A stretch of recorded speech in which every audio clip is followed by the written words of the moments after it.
What's up guys, welcome back to a brand new video today. Riser here. Today guys, I'm going to be explaining how you can solo the Dark Sea with just these basic things, and essentially you could just make a run every time and it'll be smooth and efficient. So I hope you guys enjoy this video today, and yeah, let's get into it.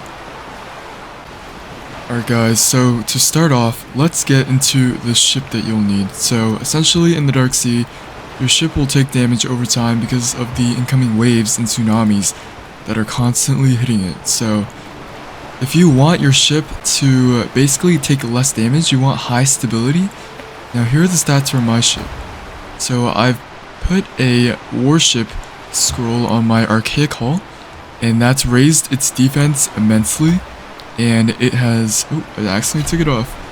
Anyways, it increased the stability by a ton compared to like a regular, like say for example this armored ruin hull. It's only got 5 stability, which is crazy low, and it's got less defense, as you can see, 8,400, and this has 9,400. So ideally you want to put a warship on the best piece, because you can only equip one warship ship part on your entire rig. So I've put the warship scroll on my hull. I get a ton of defense. Of course, the only bad thing is that it lowers my speed by 8, but it increases everything else. My ram strength, my stability, my turning, my ram defense. That's especially good when you're fighting other ships in the Dark Sea. So yeah. For my sailcloth, I've got the brisk sailcloth. It has 26 speed, and I put this over the warship sailcloth because even though this one has higher speed, is because this one lowers my defense by 4,000, and it's only what, a 10 speed difference. So I put the brisk archaic sailcloth. It's like the second best, I guess, with no defense deduction. And of course you want to kind of prioritize durability, because you want to just allow your boat to survive in the most amount of time possible in Dark Sea, so you can keep farming chests without having to worry about your ship being low and then having to go back early or not having enough money to repair it with your hammer. So yeah, you want to prioritize durability.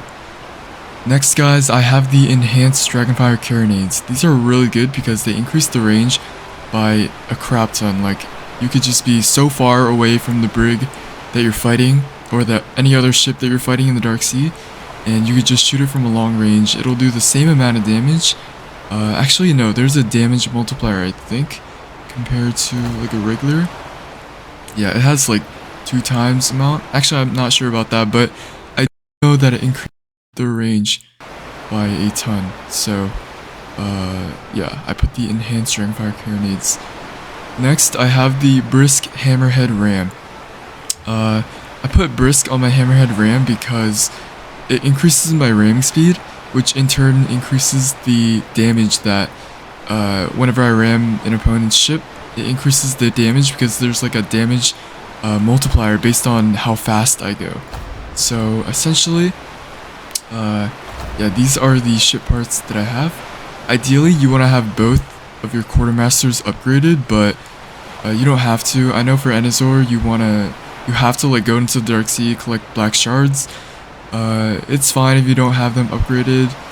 Ideally you should have Edward Kenton upgraded already, but that's whatever. Oh, and for the crew, I just put sailors because they increase the resilience, the sail resilience the most, and that's good because whenever your ship is not going in the direction of the wind, it slows down, and having high resilience means that it slows down less if you're going against the wind in the Dark Sea. So that's really good. Next guys, I have specific weapons / like firepower you should have in general.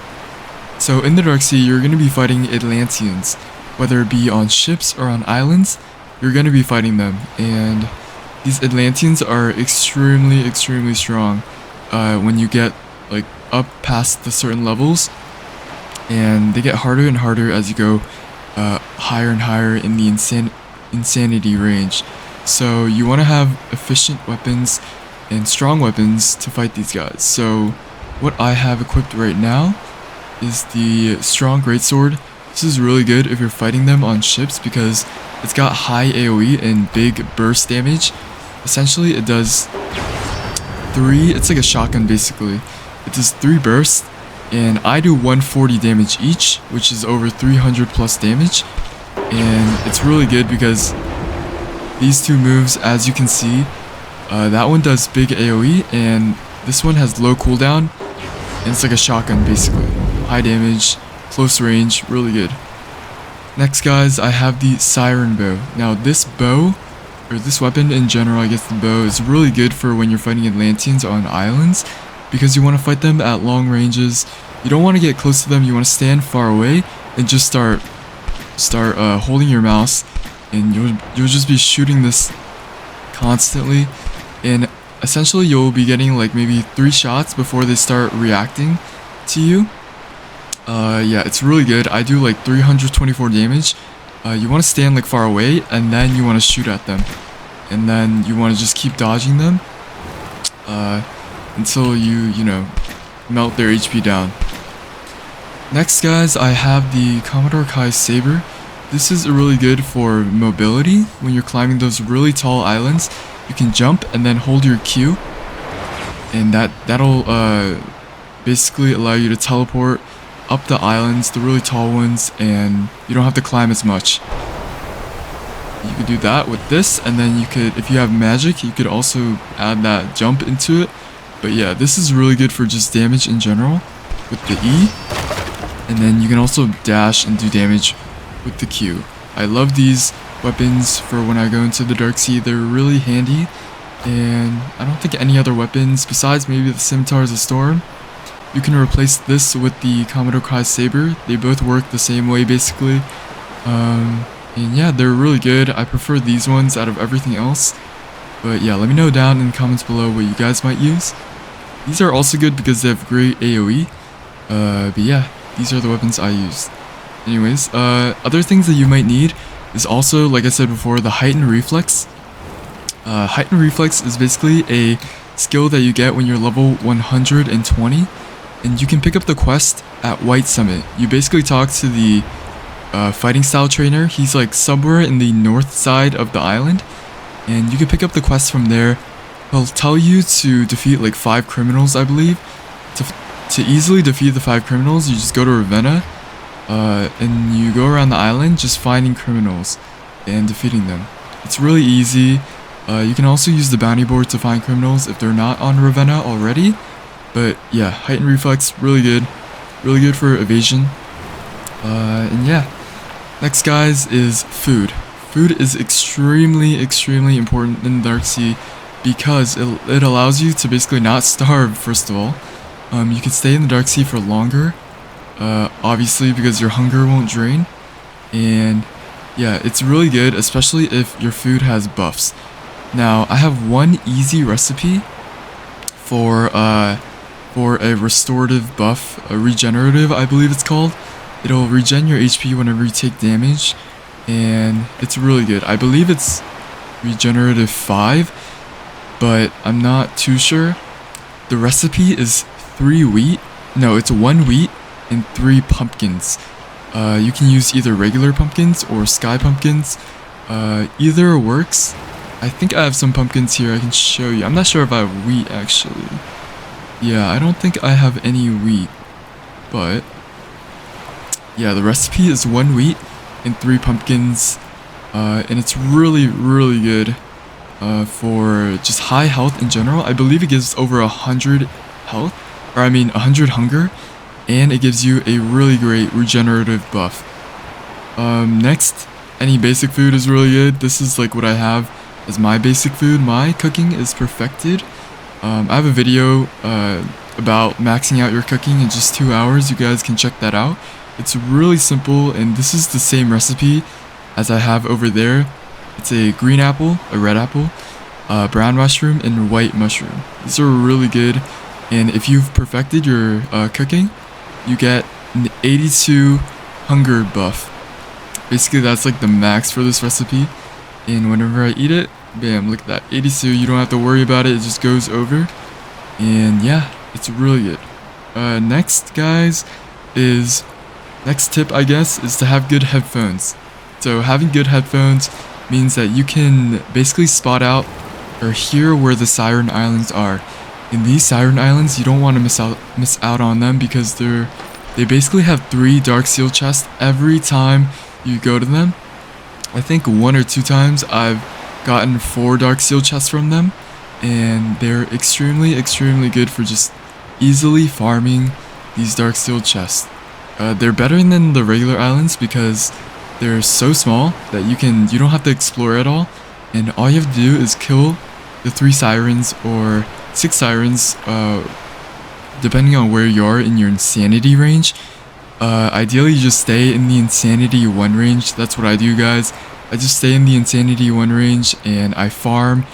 I just keep farming in the insanity 1. It doesn't make the enemies harder.